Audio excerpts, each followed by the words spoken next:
గణతంత్ర దినోత్సవం 2025 పట్టిక కోసం ఎంచుకున్న నేపథ్యం ఏమిటి? స్వర్ణిమ్ భారత్ వారసత్వము మరియు అభివృద్ధి.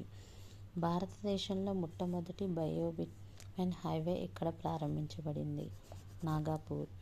ప్రపంచ ఔషధ మార్కెట్లో డిసెంబర్ 2020 ప్రకారం ఘనపరిమాణం ప్రకారం భారతదేశం ఏ స్థానంలో ఉంది? థర్డ్ పొజిషన్లో ఉంది. అటల్ బిహారీ వాజ్పేయి 100వ జయంతిని పురస్కరించుకొని సుశాసన పాదయాత్ర ఏ ప్రదేశంలో నిర్వహించబడింది? వాడానగర్.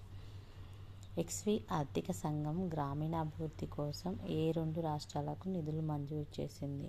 ఉత్తరప్రదేశ్ మరియు Andhra Pradesh. National science drama festival 2024 ఏ రాష్ట్రంలో జరుగుతుంది? న్యూఢిల్లీలో డిసెంబర్ 27, 28న జరుగుతుంది. అడిదాస్ ఏ రాష్ట్రంలో తన మొదటి గ్లోబల్ కెపాసిటీ సెంటర్ని స్థాపించింది? Tamil Nadu.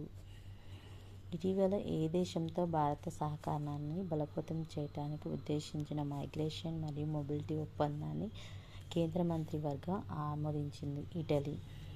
Equitable global development and security కోసం బహుపాక్షికతను బలోపేతం చేయడం అనే నినాదంతో బ్రిక్స్ అధ్యక్ష పదవిని చేపట్టింది ఏ దేశం? రష్యా.